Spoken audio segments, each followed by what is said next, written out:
Друзья, всех приветствую.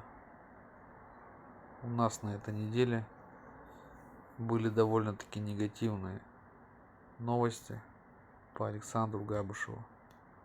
Итак, судья Приморского краевого суда Инна Пасечнюк пошла навстречу уссурийскому городскому прокурору и отменила постановление уссурийского райсуда от 26 июня о переводе шамана Александра Габышева в психбольницу общего типа.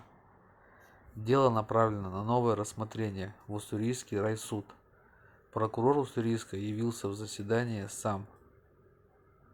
В коридоре позицию своего помощника, поддержавшего перевод Александра на прошлом заседании, он объяснил тем, что помощник не сориентировался. Просто не сориентировался. Сам же Александр сдержан и даже успокоил нас, что все будет хорошо, а он скоро выйдет на свободу. Помимо этого, погода в Уссурийске жаркая, плюс 35, очень душно. В больнице тяжело, но Александр держится.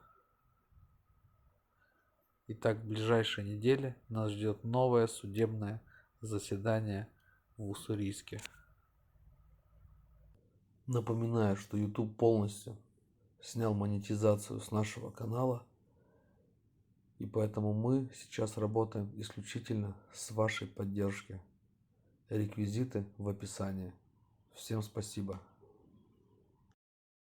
Друзья, подписывайтесь на канал, чтобы узнать последние новости об Александре Габышеве.